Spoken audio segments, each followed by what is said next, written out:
Ravi de vous retrouver, chers téléspectateurs. Merci de rester fidèles à Football Planet, votre rendez-vous hebdomadaire dédié à l'actualité du football africain et mondial sur Africa News. Cette semaine, il sera beaucoup question de la Coupe du Monde 2018. Trêve internationale oblige. Voici le sommaire.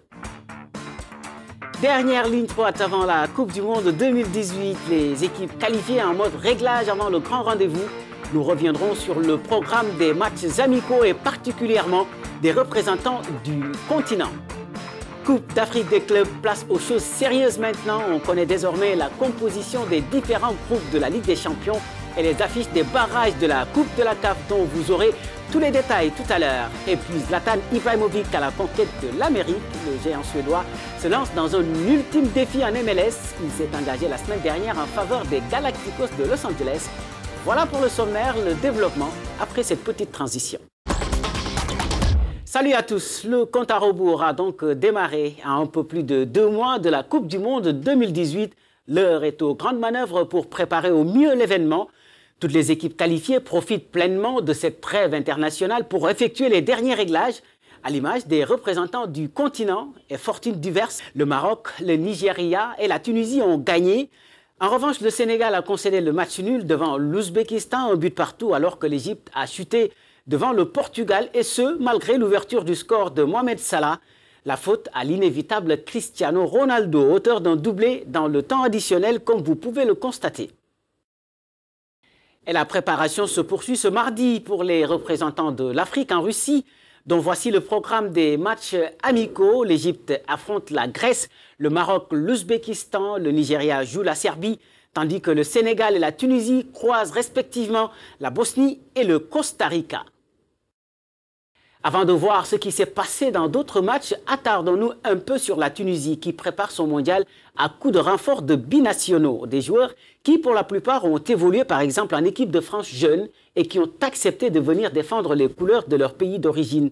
C'est le cas d'Eliès Seriri et Moez Hassen que je vous propose d'écouter. Je suis très content d'être ici. Maintenant, voilà, je dois apprendre à connaître tout le monde. C'est vrai que bon, l'intégration va se faire petit à petit. Je connaissais déjà quelques joueurs, mais ça va prendre du temps. Tout se passe bien pour l'instant. Je suis très content d'avoir choisi de jouer pour les Aigles. C'est vrai que j'ai une grande partie de ma famille qui vit encore ici. Et voilà, c'était une très belle opportunité pour moi. Ils m'ont toujours fait confiance et j'espère leur rendre du mieux possible. Moi, ça a été un choix du cœur. Mes parents sont d'ici, tous les deux. Donc et moi qui viens assez souvent quand même en Tunisie quand je le peux. C'était une évidence de signer ici. Donc, après, c'est sûr que j'ai joué en équipe de France jeune, j'ai fait toutes les catégories, mais c'est le processus qui est mis en France pour chaque jeune de centre d'information et c'est la meilleure formation qu'il puisse avoir chez les jeunes. Aujourd'hui, je suis content d'avoir fait cette formation avec l'équipe de France. Aujourd'hui, de venir m'affirmer en Tunisie, c'est un plus grand bonheur.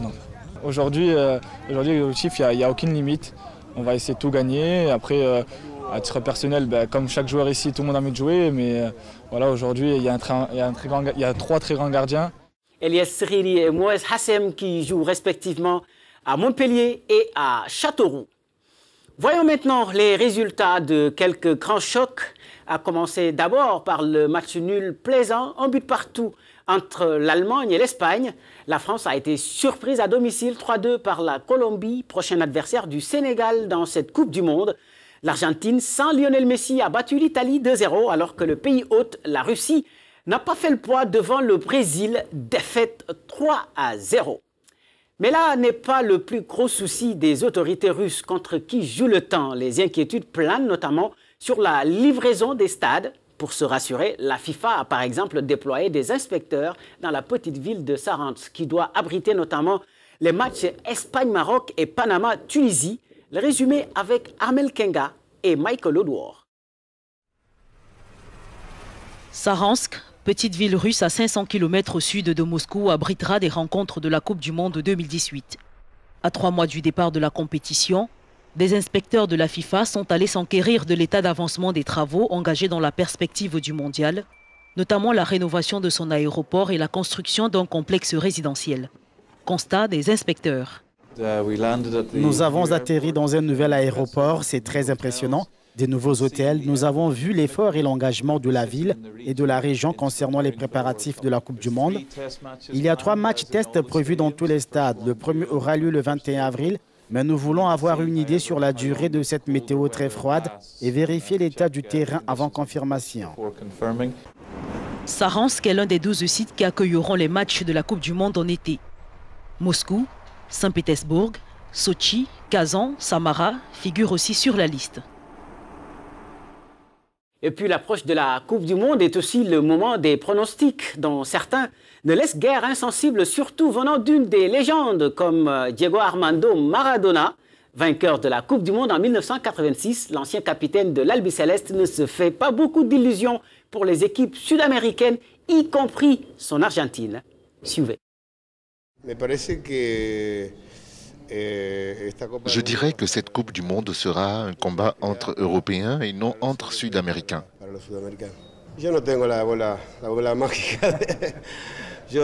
Je n'ai pas la boule de cristal. Je dirais Allemagne ou Espagne. Je ne vois pas vraiment l'Argentine qui n'est pas parmi les favoris. Elle a de bons joueurs, mais on ne sait pas encore qui sera le coach. Retour sur le continent pour parler des Coupes d'Afrique des clubs, la Ligue des Champions tout d'abord. Les dés sont jetés pour les quarts de finale de la compétition et que de belles affiches en perspective. À noter que le tenant du titre, le Wydad Athletic Club, aura fort à faire dans le groupe C. Regardons ensemble la composition des 4 poules de cette Ligue africaine des champions.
Des chocs, il y en aura aussi en Coupe de la CAF. Vous savez que les équipes éliminées de la Ligue des Champions vont disputer les barrages avec les autres qualifiés.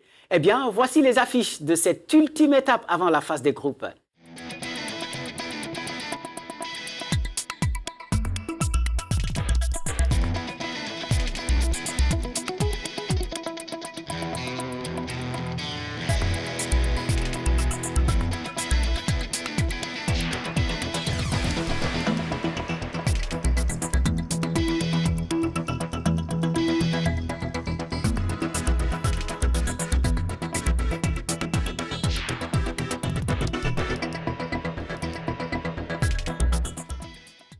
Et puis sachez que les quarts de finale de la Ligue des Champions démarrent le 4 avril prochain et les barrages allés de la Coupe de la CAF 2 jours plus tard.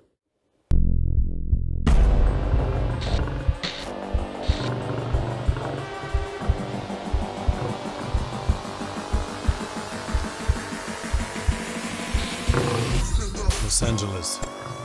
Welcome to Zlatan.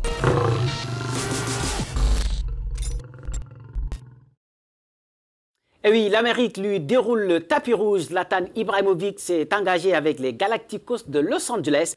Un ultime défi pour le géant suédois au crépuscule de sa carrière. Mais le désormais ex-buteur de Manchester United n'a rien perdu de sa personnalité. Toujours cette rage de vaincre et une soif insatiable de victoire. Et il débarque avec aux États-Unis. Suivez. J'ai beaucoup à apporter vu l'expérience qui est la mienne. Je vais la partager avec les autres et j'espère que tout se passera comme je le veux et on partagera tous la joie de gagner. Je me sens bien, je m'entraîne dur.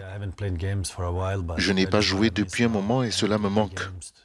J'ai besoin de jouer des matchs, retrouver le rythme. Plus je jouerai, mieux ce sera. Je suis vraiment content et j'ai hâte de jouer des matchs, me sentir impliqué, jouer à ce sport que j'adore et juste faire mon travail comme tous les jours. Partout où j'ai joué, j'ai gagné. Ce n'est un secret pour personne. J'ai joué dans de nombreux clubs, les meilleurs du monde, dans plusieurs pays, et j'ai gagné. Je viens ici avec un objectif. Je veux gagner. Gagner est dans mon ADN. I think it's in my DNA.